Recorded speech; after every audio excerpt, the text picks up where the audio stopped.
هلو، ازيكم؟ عاملين ايه؟ وحشتوني قوي، يا رب تكونوا بخير. وانا عارفه ان انا مقصره معاكم، انا اسفه جدا. انا فعلا بقالي كتير قوي ما عملتش فيديوهات. على فكره الفيديو ده للمره التانية بيتعمل. صورته مره واتمسح تقريبا، يعني ما صورش. ده الفيديو للمره التانية، فانا قلت لازم اعمله لكم، عشان انا عملت جزء تاني منه ده ما اتعملش. فبليز اعملوا لي لايك وشير وسبسكرايب. وانا اسفه ان انا مش بعمل لكم فيديوهات، فانا هعمل لكم فيديوهات كتير قوي قوي. فيديو النهارده هيبقى عباره عن روتيني، الروتين بتاعي بعد الشاور، يعني لبشرتي، السكين كير اللي انا بستخدمه، وايه البرودكتس اللي انا بستخدمها في الميك اب اللي هي المفضله بتاعتي في الوقت ده. فلو انتوا حابين الفيديو اعملوا لي شير وسبسكرايب وفعلوا الجرس واشتركوا في القناه، ويلا نبدا الفيديو. مبدئيا الفيديو ده انا هعمل لكم فيديو غيره، اعمل فيه اقول لكم بقى ازاي تهتموا ببشرتكم وازاي تهتموا بجسمكم، واقول لكم ونحط فيه وفيديو غير ده للميك اب. انا بتكلم على البرودكتس اللي انا بستخدمها، ايه السكين كير اللي انا بستخدمه ايه دلوقتي، لكن مش هدخل في تفاصيل قوي عشان بس تبقوا عارفين. ف يلا نبدأ الفيديو. حقكم عليا اعمل لكم فيديوهات كتير الفترة الجاية، بس انتوا بس ادعموني واعملوا لي لايك عشان الفيديو ينتشر، واعملوا لي فولو على انستجرام. طيب، اول حاجة خالص عايزة اتكلم معاكم فيها السكين كير. اهم حاجة السكين كير. انا الفترة دي بهتم جدا بالسكين كير، ببشرتي ان هي تتحسن، ان هي تبقى احسن. لان اولا الميك اب مش هيبقى حلو الا لما نرطبه كويس ونهتم ببشرتنا، البشره نفسها تكون كويسه. ثانيا، انت بتحطي ميك اب، انت كده كده جميله في كل حالاتك، حتى بالحبوب بكل حاجه. بس ال ال ال ال الميك اب مش هو اللي بيحلينا. مش انا احط الميك اب عشان يخليني حلوه، لا، انا حلوه اصلا وبهتم ببشرتي والسكين كير بتاعها عشان البشره بتاعتي اصلا تبقى حلوه. فلما احط ميك اب بحاجات بسيطه جدا ببقى حلوه. فاحنا الميك اب بنحطه عشان بنحبه، عشان انا بحب الميك اب، عشان بيعمل تاتشات كده بس بيظهر الملامح. لكن انا اصلا بشرتي حلوه ومهتميه بيها، الميك اب مش هو اللي بيحليني. اوكي، بس عشان نبقى متفقين على المبدأ ده. تاني حاجه عايزه اتكلم معاكم فيها السكين كير اللي انا بستخدمه الفتره دي. السكين كير اللي انا بستخدمه، اول حاجه بستخدم الغسول ده بتاع فيتشي نورماديرم. طبعا كلكم عارفينه، هو غالي شويه وانا جايباه بقالي كتير من زمان، بس هو دلوقتي هيبقى اغلى، بس هو بيقعد كتير قوي قوي على فكره. اهم حاجه ان هو يبقى فيه سلسليك اسيد، هو فيه سلسليك اسيد. والبشره الدهنيه، البشره سوري، ده مهم جدا للبشره الدهنيه عشان بيقشر، بيعمل تقشير خفيف عشان الدهون. اما البشره الجافه طبعا لازم تبقى فيه جليسرين، يعني ما تجيبش اللي فيه سلسليك اسيد. تمام، فده حلو جدا جدا للبشره الدهنيه. هو غسول بتاع لوريال، هسيب لكم صورته هنا. الغسول بتاع لوريال دوت، بصوا، اختراع، بيخلي الحبوب قبل ما تطلع ان هي ما تطلعش، فحلو برضو قوي وسعره مش غالي.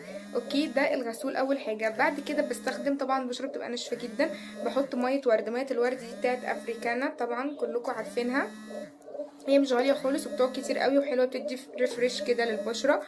اوكي، بنرشها على بشرتنا عشان البشره تبقى منديه، ولما نحط السيرم لازم البشره تبقى منديه. تاني حاجه بحطها السيرم ده بتاع لوريال اللي هو بالجلايكوليك اسيد. بصوا، عايزه اقول لكم ان انا بحب لوريال جدا، انا بحب منتجات لوريال. الحاجات دي انا جايباها من زمان، مش جايباها من دلوقتي عشان المقاطعه كانت عندي من زمان. اوكي، فانا هحط لكم صوره هنا لوريال. انا بحب لوريال اللي هو بالهايلورونيك اسيد. فالسيرم الهيالورونيك اسيد هسيب لكم صورته هنا، تحفه. انا بحب الهيالورونيك اسيد جدا. طب ايه الفرق بين الهيالورونيك اسيد والجلايكوليك اسيد؟ سريعا كده، الهيالورونيك اسيد بيملى الخطوط اللي في البشره والفراغات، وبيخلي البشره بلمبت كده وطريه، وبيحتفظ بالترطيب لفتره اطول. اما الجلايكوليك اسيد دوت بيفتح البقع اللي في البشره. بص، هو فيه 0.1 في البرسنت جلايكوليك اسيد دوت، فعلا فعلا بيعمل نتيجة. انا مش بيعجبني حاجة اصلا، ومش بحب حاجة، ومش هقول عن حاجة الا لو كانت فعلا فعلا بيرفكت وبتدي ريزلت كويسة. ففعلا بيعمل زي ما بيقول، فعلا بيفتح البشرة، بيوحد لون البشرة، وبيخلي البقع تخف خالص. انا بشرتي كان فيها بقع كتير، فعلا خفت كتير. تعالوا بقى نحطه هناخده كده منه قطرات.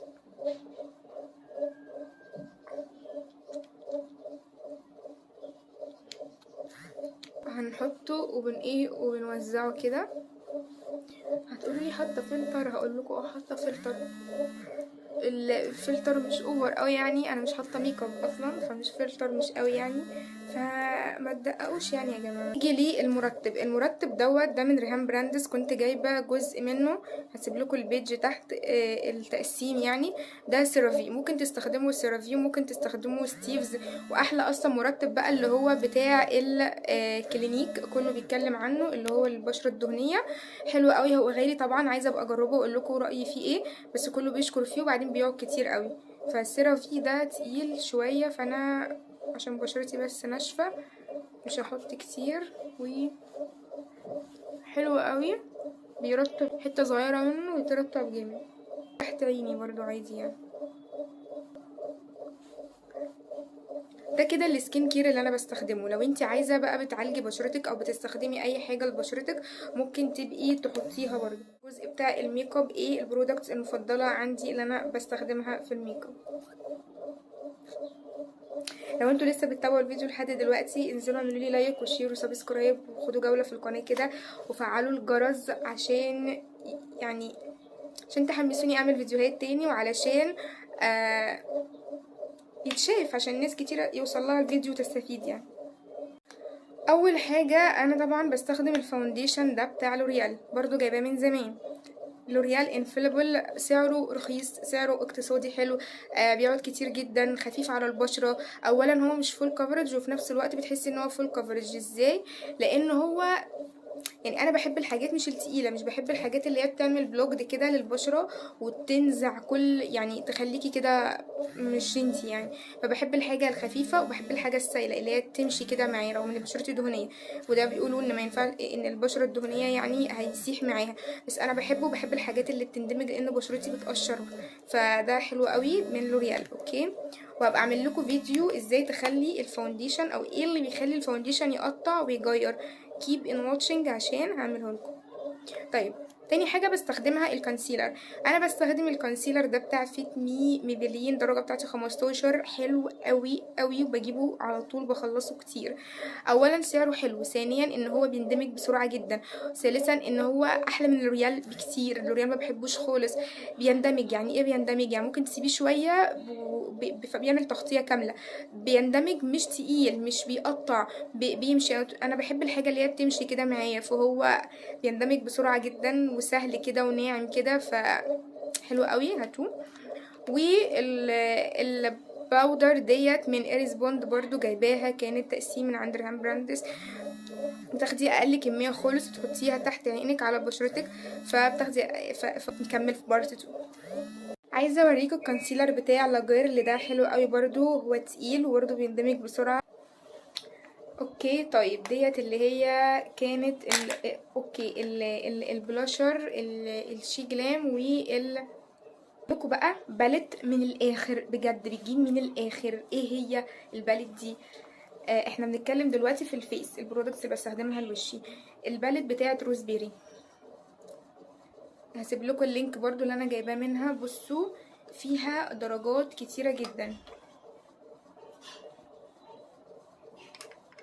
وفيها هايلايتر، فيها كل حاجه. الهايلايتر بتاعها بيجمنتد بطريقه غبيه. انا استخدمت الهايلايتر بتاع اوفرا، استخدمت هايلايتر ويت اند وايل. طبعا الهايلايترات دي كلها حلوه، بس الهايلايتر ده خطير خطير. البالت دي كانت رخيصه جدا، كانت ب120 جنيه تقريبا، انا جايباها من زمان قوي وقاعده معايا بجد. ممكن تستخدميها كاي شادو، تستخدميها كبرونزر، تستخدميها كبلاشر وكهايلايتر، فيها كل حاجه بجد يتقال فيها اشعار. البالت دي حلوه قوي قوي، فدي اوبشن حلو. عندكم اوبشن كمان للبلاشرات طبعا الصغيره كلها، ممكن تجيبي اي بلاشر عادي، بس انا بتكلم الهايلايتر بقى اللي هو بتاع ويت اند وايل، اللي هو الشيمر ده. بصوا انا عايزه اوريكم اللمعه. شايفين اللمعه؟ شايفين ولا مش شايفين؟ ايه ده، حلو بطريقه فظيعه. فالهايلايت قوي قوي. عايزه اقول لكم بس زبده الكاكاو دي كنت جايباها من ميني سو بالكريز او معرفش بايه كده. بصوا هي لونها جميل جدا اصلا، لونها احمر كده حلو قوي. وغير كده انا حطاها، غير كده ان هي بتقعد في الشفاف فتره طويله. انا بستخدم زبدات كاكاو كتير قوي قوي قوي، كنت جايباها ب50 جنيه تقريبا. اي زبده كاكاو، لان انا بصوا يعني شغال، عارفين اللي شغال يونيفرسال، انا شغال فبعورها بجد، فعلى طول بستخدم الزبدات الكاكاو. فدي بجد بحس ان عادي كلهم عادي يعني ترطيبهم عادي، دي بجد بحس بترطب جدا. لو حطيتها بالليل وصحيت نمت بيها بلاقي شفايفي مترطبه جدا. طب نيجي للعينين بقى والحواجب وكده. انا ما بحطش حاجه على حواجبي لاني عاملاهم كده اصلا، فهم يعني عادي بسيبهم. بس ممكن نستخدم بقى للحواجب ايه، نستخدم التشي جلام. القلم بتاع التشي جلام ده تحفة قوي، ده حلو وبيعمل شعرة شعرة حلو قوي. طيب العينين بقى انا بستخدم لها ايه؟ العينين ايه اللي ممكن نستخدمه للعين؟ نستخدم طبعا، هنستخدم ماسكارا، وهنستخدم كحل، هنستخدم ايلاينر واي شادو. اوكي، اي باليت اي شادو ممكن تستخدميها. انا ممكن احط مثلا اصلا من بتاع يعني بحط اي شادو، اي شادو. انا هوريكم الباليت الاي شادو اللي انا جايباها، اسيب لكم صورتها هنا، اللي هي بتاعه تكنيك. تحفه تحفه تحفه، بتاعه تكنيك، الوانها حلوه جدا وجميله. دي حلوه لان انا ما بحطش قوي اي شادو. طيب الكحل اللي انا بستخدمه، الكحل دوت ده من اسنس، بجد حلو قوي وسواده حلو وتقيل. طيب نيجي بقى لأهم حاجة أنا بهتم بيها أكتر، الماسكارا والأيلاينر. الماسكارا طبعا اسنس لاش برنسيس الخضراء، هسيبها لكم هنا لأني مخلصة منها كتير، فدي مفيش كلام عليها. والبورجوا اللي هو التو ان وان، البورجوا دي. ليه بقى البورجوا دي؟ البورجوا دي لأن فيها اتنين، بتكثف وبتطول، فيها يعني ماسكارتين في بعض، فهي تحفة جدا جدا. اللي هي لونها اسود دي تحفة. بصوا يعني، هي اوريكم الفرشة بتاعتها اهي. اولا دي بتعمليها كده، بتعمليها من تحت كده عشان اللي مش عارف اهو، بتحركيها كده، واحده بتكثف واحده بتطول، واحده بتكثف واحده بتطول. فبجد يعني انا بحب قوي الرموش، يعني بحب قوي اهتم بالمسكره، وما بحبش اركب رموش، ما بحبش الحاجات الصناعيه. يعني انا ممكن اعمل حاجات بس ما بحبش، حتى الضوافر برضه يعني. ضوافري كانت اتخربت حرفيا، انا ما اعرفش اللي بيعملوا ضوافرهم دول بيعملوها ازاي. انا ضوافري اتخربت حرفيا، مستحيل اعملهم تاني. انا فضلت يجي 6 شهور عشان بس ضوافري تبدا تطول. وده الايلاينر بتاع التشاو، خطير، مخلصه منه كتير ومش غالي خالص، فبرضه الايلاينر ده حلو قوي. نيجي للارواج. الارواج انا بستخدم اي روج قدامي، اي روج بيعجبني بستخدمه.